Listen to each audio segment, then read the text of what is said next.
Oi, gente. Boa tarde. Espero que vocês estejam bem aí, se cuidando. Bom dia, né? Boa tarde, boa noite. Sei lá que hora já está assistindo a aula.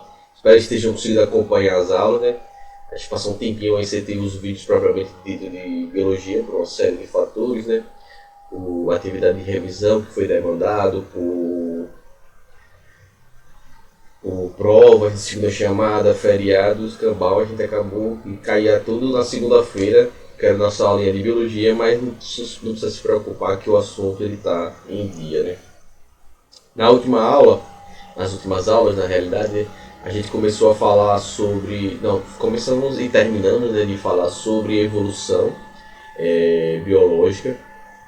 Então discutimos um pouco o que? Discutimos um pouco e bastante as ideias do fixismo, as ideias do transformismo, da evolução, né? Falamos sobre os processos de panspermia, nos aprofundamos nas teorias evolutivas, que são as teorias que são pautadas e fundamentalmente estudadas, né, pela ciência e aprofundada cada vez mais nos seus aspectos científicos. E aí discutimos bastante sobre essas ideias, né?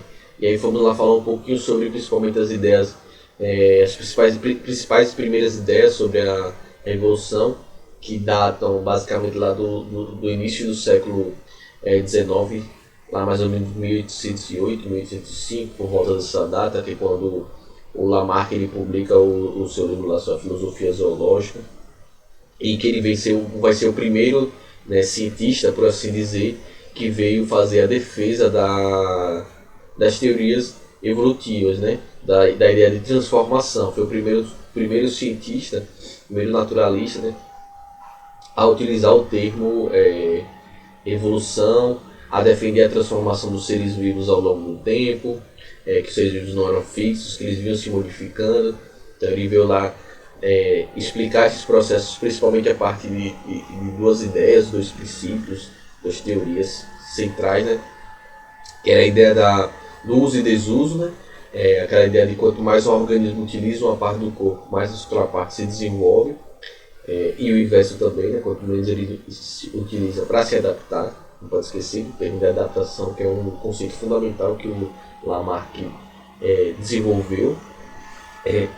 Então, quando você viu também não utiliza muito a parte do corpo para se adaptar, aquela parte tende a atrofiar e desaparecer. E ele acreditava que essas características desenvolvidas, né, seja uma característica que se desenvolveu no sentido de melhorou a adaptação daquele ser vivo, ou a característica que desapareceu, ele acreditava que essas características elas eram transmitidas para os seus descendentes a partir da outra ideia que ele tinha, que era a ideia da transmissão dos caracteres adquiridos. Ou seja, ele acreditava que o ser vivo passava para o outro, para a sua próxima geração, todas as suas características desenvolvidas ao longo de sua vida. Obviamente que essas ideias, elas na época não foram muito bem aceitas, né, porque o criacionismo era muito presente, mas também hoje em dia a gente sabe que essas ideias também elas não se aplicam. E a principal teoria que até hoje é utilizada para explicar a evolução biológica dos seres vivos é a teoria de Darwin e de Wallace, a teoria da seleção natural, em que o meio ambiente seleciona os organismos que já têm características adaptativas para sobreviver em um determinado ambiente. Então essas características é o ambiente que seleciona, né? Então os organismos que são mais aptos a viver em um ambiente, eles têm a tendência de conseguir melhores recursos alimentares, conseguem se reproduzir mais porque tem mais energia e conseguem passar suas características para os seus descendentes. Aqueles que não têm esses aspectos favoráveis evolutivos, eles têm uma tendência a entrar em extinção, desaparecer e entrar em extinção. Eles vão conseguir menos alimento, menos energia, se reproduzir menos, e a tendência é que aquela espécie não exista mais, né?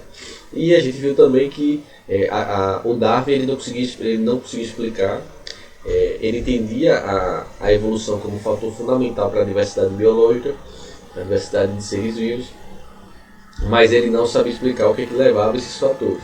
Isso só pôde ser desenvolvido a partir quando a genética se somou, né? Isso mais no século seguinte, quase que praticamente 50 anos depois, e assim seguindo, né? Da publicação do livro Da Origem das Espécies, do Charles Darwin, onde ele aprofunda as suas ideias de seleção natural, especiação e por aí vai. Que tudo isso, a genética que veio se somar a isso. E aí a gente viu uma série de mecanismos evolutivos, né? Falamos sobre a mutação como um fator importante, que só foi ser compreendido a parte da genética, né? Como um fator importante para a diversidade, para o surgimento de novas características, para o desaparecimento surgimento de novas características que podem ser positivas ou negativas para o ser vivo. Foi a partir daí que a gente viu como a seleção natural ela pontual, os tipos de seleção natural, né? Aí da seleção natural disruptiva, direcional, estabilizadora. A gente viu os casos lá de seleção artificial, né? De como a gente vem selecionando, por exemplo, muitas bactérias resistentes ao longo do tempo, pelo uso dos antibióticos, às vezes pelo mau uso dos antibióticos. A gente viu também o processo de especiação, né? Que é o processo de formação de novas espécies, de novas espécies de seres vivos, que acontece lá, pode acontecer fundamentalmente lá pelo isolamento reprodutivo, né? Naquela noção de que uma espécie biológica é uma espécie, um organismo que ele consegue se reproduzir e gerar descendentes férteis, ou seja, descendentes que conseguem gerar novos indivíduos.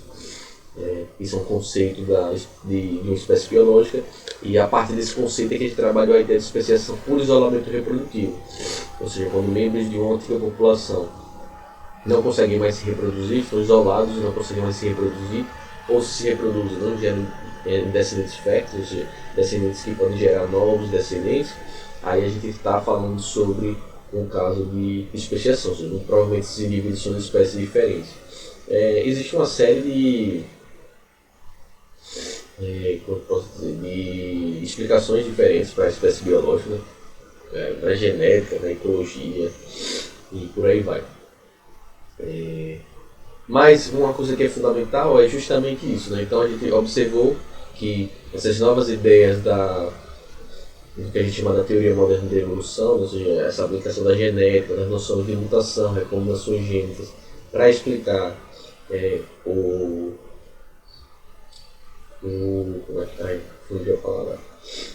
surgimento da diversidade, o surgimento da formação de novas espécies, que é aquilo que a gente chama de diversidade biológica. Então ele foi fundamental para a gente poder compreender esses aspectos, e esse aspecto da diversidade biológica, né? Ou seja, conseguir entender como esses fatores evolutivos eles acarretam no desenvolvimento de diversidade biológica, ou daquilo que a gente chama de biodiversidade, né? Então o que é essa biodiversidade ou diversidade biológica? Diversidade biológica e biodiversidade é a mesma coisa, certo? Então o que é essa biodiversidade ou essa diversidade biológica, né? Então a biodiversidade ela pode ser entendida, né, se a gente considerar tanto a variedade de seres vivos, de formas de seres vivos no planeta, quanto as variações entre os indivíduos que pertencem à mesma espécie. Ou seja, a biodiversidade ela vai se referir às diferentes espécies, ou seja, aos diferentes organismos vivos de espécies diferentes. Ou seja, então a biodiversidade ela se refere ao número diferente de formas de vida, ou seja, aos números distintos de espécies biológicas, mas ela também se refere, a biodiversidade ela também se refere às diferenças, ou seja, as variações entre indivíduos que são da mesma espécie. Então, se pegar da gente, né, os seres humanos, a gente tem diferenças uns entre os outros. Então a biodiversidade ela também pode ser compreendida, né, por essas diferenças entre os indivíduos. Então a biodiversidade ela pode ser tanto compreendida pelas diferentes formas de vida, ou seja, as diferentes espécies que existem, as diferentes espécies biológicas que existem, mas também as diferenças dentro da mesma espécie, certo? Então isso seria a biodiversidade ou a diversidade biológica, né? Então o grau que a gente tem de diferenças encontrado em biomas, ecossistemas, né? Ou seja, o grau de variabilidade, né, de diferenças que a gente tem em ecossistemas, biomas, comunidades e populações e indivíduos tem relação direta com o grau de biodiversidade, né? Então essas diferenças, variabilidades que a gente tem dentro de populações, dentro de comunidades biológicas, dentro de ecossistemas, dentro de biomas, etc. Ou seja, é um nível que vai englobando o outro. Só para a gente poder relembrar o que é uma população biológica. Uma população biológica é um conjunto de indivíduos de uma mesma espécie, certo? E que vive em um determinado local, ou seja, em uma determinada área geográfica, em um determinado tempo. Então isso que a gente chama de população. Então população se fala de população de lobo-guará, ou de lobos-guará. Então a gente está falando de todos os lobos-guarás que vivem em um determinado local hoje, certo? Não vai dizer que é da mesma população se o bicho viveu 50 anos atrás, não é da mesma população.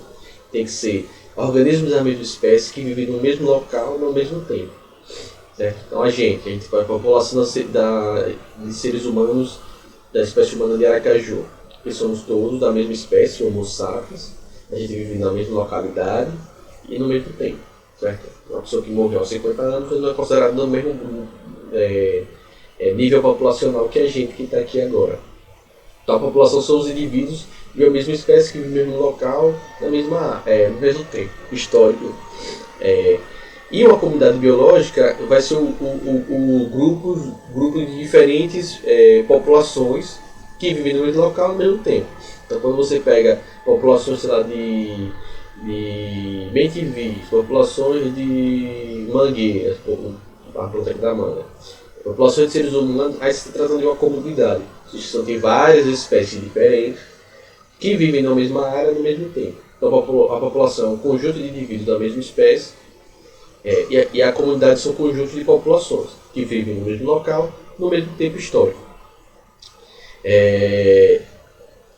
Então, para que eu estou dizendo, para que eu estou relembrando isso, então, o grau de variabilidade que a gente encontra nos biomas, nos ecossistemas, nas comunidades e dentro de uma mesma população, ou dentro de várias populações diferentes, e até nos próprios indivíduos dessas populações, tem relação direta com o grau de biodiversidade de uma região.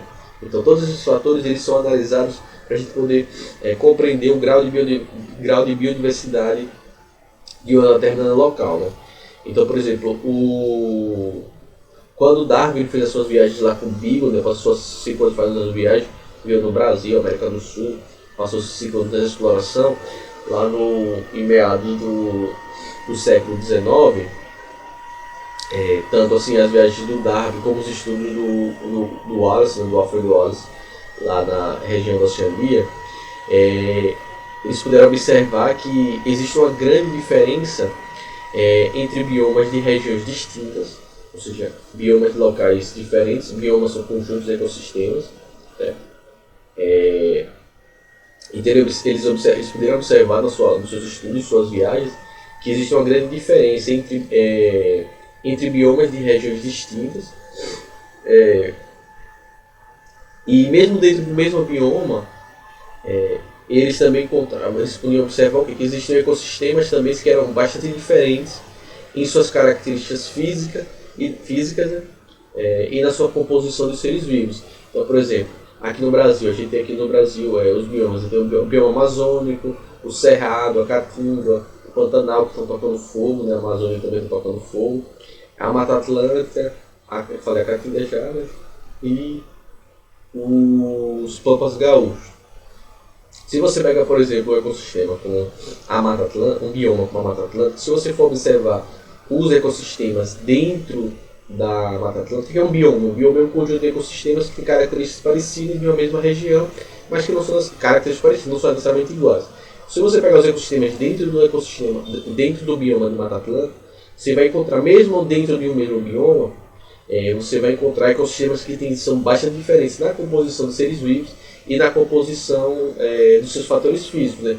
Então você vai ter diferença entre os biomas. O bioma amazônico é diferente do bioma da caatinga, do cerrado, mas dentro da caatinga você vai ter, e do cerrado, dentro desses biomas, você vai encontrar ecossistemas diferentes que vão variar em suas características físicas e na sua composição, nas suas composições biológicas, né?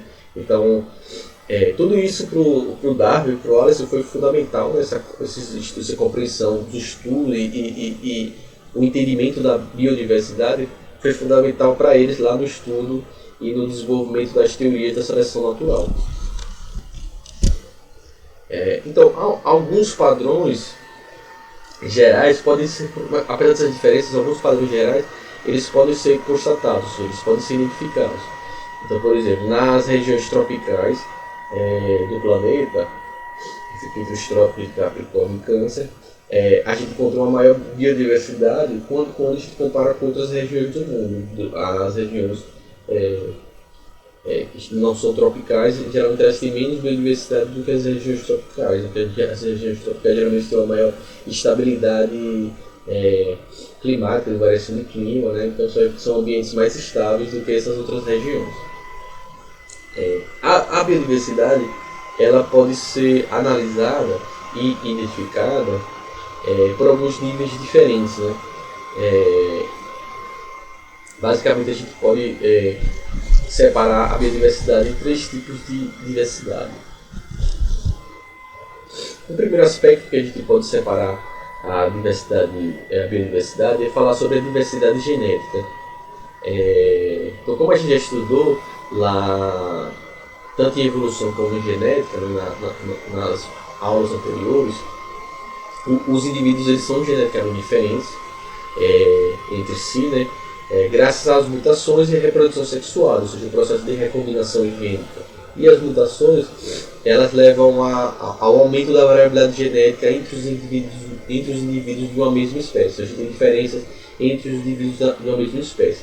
A diversidade genética ela é um fator fundamental para a sobrevivência das espécies e também para os mecanismos evolutivos, como a gente viu lá nas teorias modernas da evolução.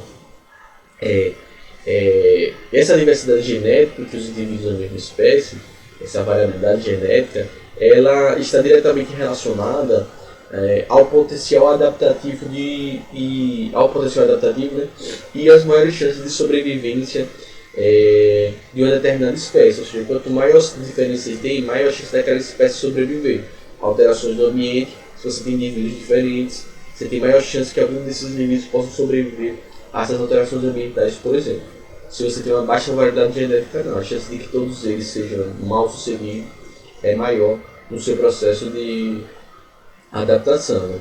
Então, o problema da redução, ou seja, a diminuição da variabilidade genética, ela acontece bastante em populações pequenas e isoladas, né? Então, se você tem populações de indivíduos isolados, que seu número de indivíduos são muito pequenos, eles sempre estão se reproduzindo entre os mesmos indivíduos, a gente acaba tendo uma redução, mesmo com a recombinação gênica, a gente acaba tendo uma redução na variabilidade genética desses indivíduos, o que é ruim para a sobrevivência dos indivíduos. Quanto maior a variabilidade genética, maior o potencial de adaptação desses organismos vivos e maior a chance de sua sobrevivência, né? Então a gente, por exemplo, se pensar aqui no Brasil, a gente tem um caso da ararinha azul, né? Que é a Cyanopsita species. Ela é uma ave que habitava o Nordeste, aqui nessa região do Nordeste brasileiro, né? Mas agora ela é considerada extinta na natureza, né? Ou seja, não existe mais ararinha azul na natureza. Só tem em cativeiros, em zoológicos, como é que chama? Fugiu a palavra, santuários, e algumas pessoas privadas têm autorização. Na natureza elas são externas, não existem na natureza, né? Então, mas existe uma série de esforços para reverter essa situação, né? Com a tentativa de introdução na natureza dos indivíduos que são criados em cativeiros, desses santuários. Então, o grande desafio, ou seja, não é só você pegar o bicho e soltar o bicho no mato, falar e viva e seja feliz, né? O grande desafio é que, além da adaptação ao ambiente natural, também é bastante importante a busca por uma maior diversidade genética possível. Ou seja, reintroduzir esses animais que são extintos na natureza, no ambiente, mas tem que fazer um processo com que você crie uma variabilidade entre eles para que aumente sua chance de adaptação e de sobreviver. Se a gente colocar soltar só indivíduos que são geneticamente próximos, que são mais parecidos entre si, Se eles forem introduzidos no ambiente para reiniciar essa população natural, a chance de sobrevivência deles diminui. Então não é só pegar e soltar e tipo, deu certo. Não é assim, né? Então, por exemplo, se uma doença atingisse eles, é capaz de matar todos eles porque eles são muito parecidos geneticamente entre eles. Então a diversidade genética é importante para a biodiversidade biológica. A diversidade de espécies, ou seja, a diversidade entre espécies, né? Então novas espécies, por exemplo, de aves, de mamíferos, de répteis, ainda são identificadas até hoje. Cada dia, né? Novas espécies, por incrível que pareça, mas a cada dia novas espécies de organismos vivos são identificados, de aves, de insetos, de répteis, de anfíbios. Ou seja, a gente vai encontrando a ciência, né? Cientistas, pesquisadores, até hoje eles vão encontrando novas espécies. Então essas espécies elas vêm sendo identificadas, né? E o conhecimento sobre a distribuição geográfica de muitas espécies tem se ampliado bastante, graças ao trabalho de cientistas, mas nos ornitólogos também, que são aquele povo que é os cientistas que estudam as aves, mas tem muita gente que faz observação amadora de aves, né? Que não é necessariamente formado em biologia e se especializou em ornitologia, mas que observa muitos pássaros e acaba identificando novas espécies também. Então, esses dados, né, que é onde a gente consegue saber se existem novas espécies, qual é a distribuição geográfica delas, onde a gente encontra essas espécies diferentes, esses dados, esses estudos, eles nos permitem documentar, né, e analisar padrões e estimar a diversidade biológica de uma determinada área. E aí a gente consegue, a partir disso, analisar, por exemplo, a diversidade da espécie, examinar as que são geograficamente restritas, ou seja, endêmicas. Então a gente consegue ver se aquela espécie de mamífero só vive naquela região e não vive mais em nenhum lugar. Aí a gente diz que essa espécie é endêmica. Não, essa espécie ela tem um amplo espectro de distribuição, ou seja, a gente encontra ela em vários locais. Então ela, necessariamente ela não é endêmica, ela já tem uma distribuição mais ampla, né? Então o estudo da diversidade de espécies de observar onde as espécies estão, como elas se localizam, onde elas se localizam, como elas se distribuem, se elas são endêmicas, se elas só vivem no local ou não, ela nos permite identificar o que a gente chama na ciência de hotspots. O que são esses hotspots? Hotspots são hotspots, pode ser quente, pode ser pontos. São pontos quentes de biodiversidade. Então, quando a gente se refere a hotspots de biodiversidade, são esses locais onde tem uma série de espécies biológicas, que tem muita diversidade de espécies diferentes, e então é importante que a gente descubra esses pontos de altíssima biodiversidade de espécies.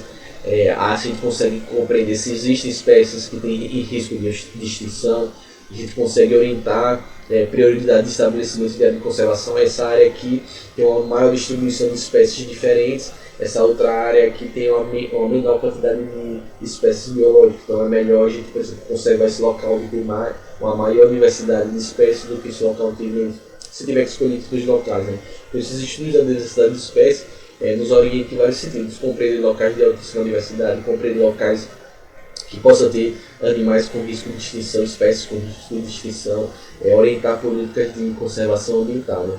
Então a diversidade de espécies, de aves, por exemplo, mas não só de aves, de outros organismos também, pode ser usada como indicador de quantidade, de qualidade ambiental, para elas viverem em grupo diverso. E geralmente as aves são mais fáceis de estudar porque você não precisa nem ver a ave, né? Só de escutar o canto, você consegue registrar a presença dela, né?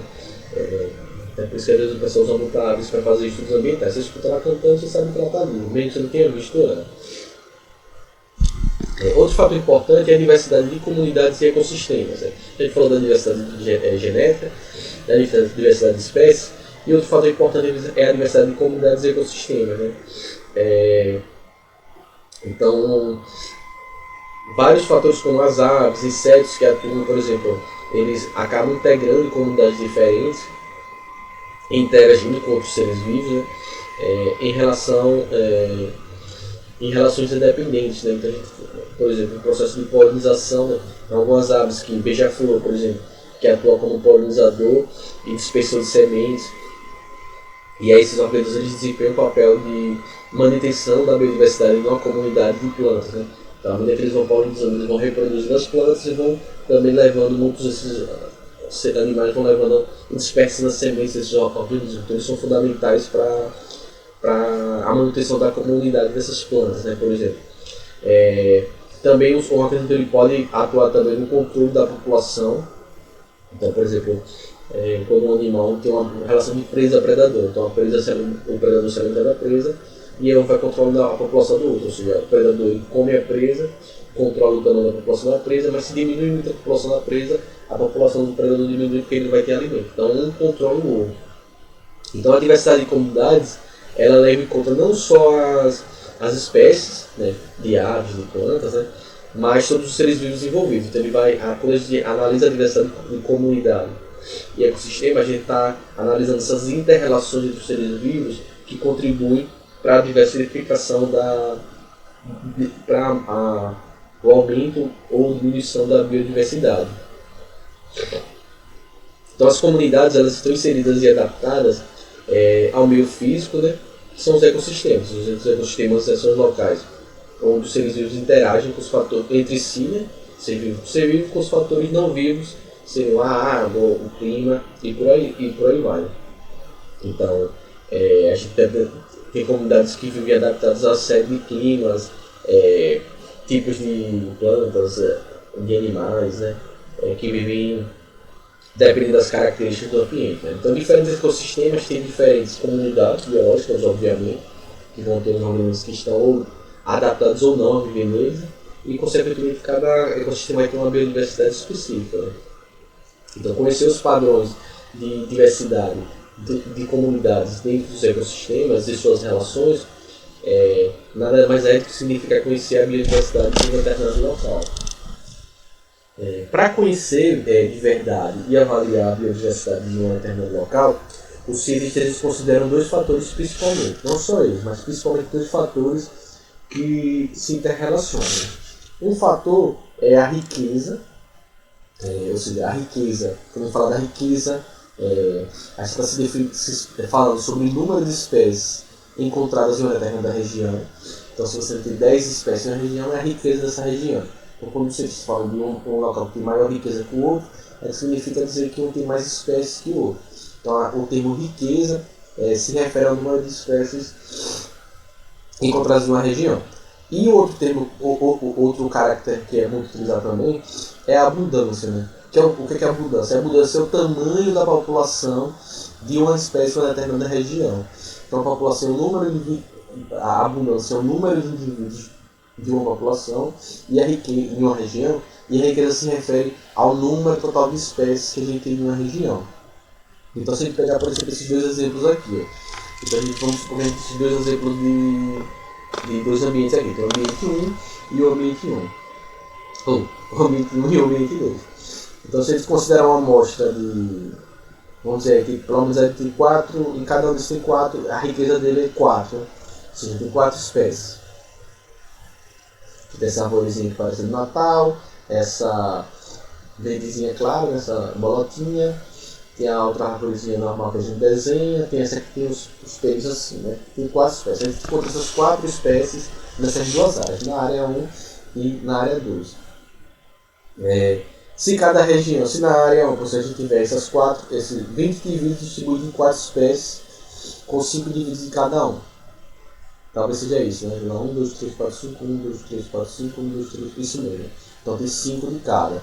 Então tem 4 na região, tem 4 espécies e 5 indivíduos de cada, isso tem 20 indivíduos. Na região 2, a gente considera essa outra amostra também. A gente tem também esses mesmos 20 indivíduos, nessas mesmas 4 espécies, tem a mesma riqueza, mas uma das espécies, ao invés de ela apresenta 14 indivíduos e as outras só tem 2 de cada. Então essa arvorezinha aqui maior, ela tem 14, então ela tem ambos têm a mesma riqueza, mas esse aqui, na região 2, a gente tem uma população que é dominante sobre as outras que tem a menor quantidade. Então a riqueza de espécies é a mesma nessas duas comunidades, ou seja, elas têm 4 espécies nas duas. Mas a comunidade 1 possui uma abundância mais equilibrada entre as espécies, ou seja, a gente tem 5 indivíduos de cada um. Do que na comparação do 2, a gente tem uma espécie que, na comunidade 2, né, essa aqui, essa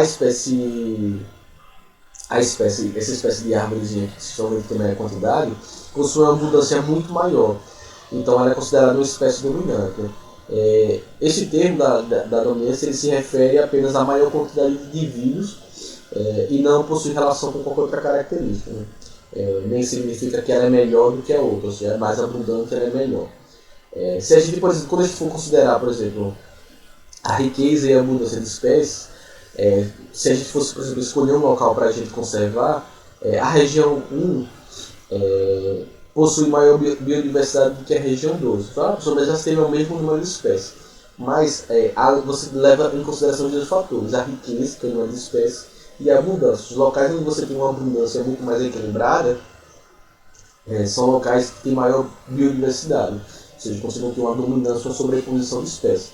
Então, se você fosse escolher local 1 ou 2 para conservar, a gente escolheria um porque um tem uma maior biodiversidade. Porque ele tem, por mais que ele tenha o mesmo número de espécies, mas em um você tem um maior equilíbrio das populações do que nesse aqui. Ou seja, aqui você tem uma chance, por exemplo, dessas populações menores desaparecerem e você ficar com um ambiente que tem menor biodiversidade, porque aqui você tem um domínio excessivo de uma espécie sobre as demais.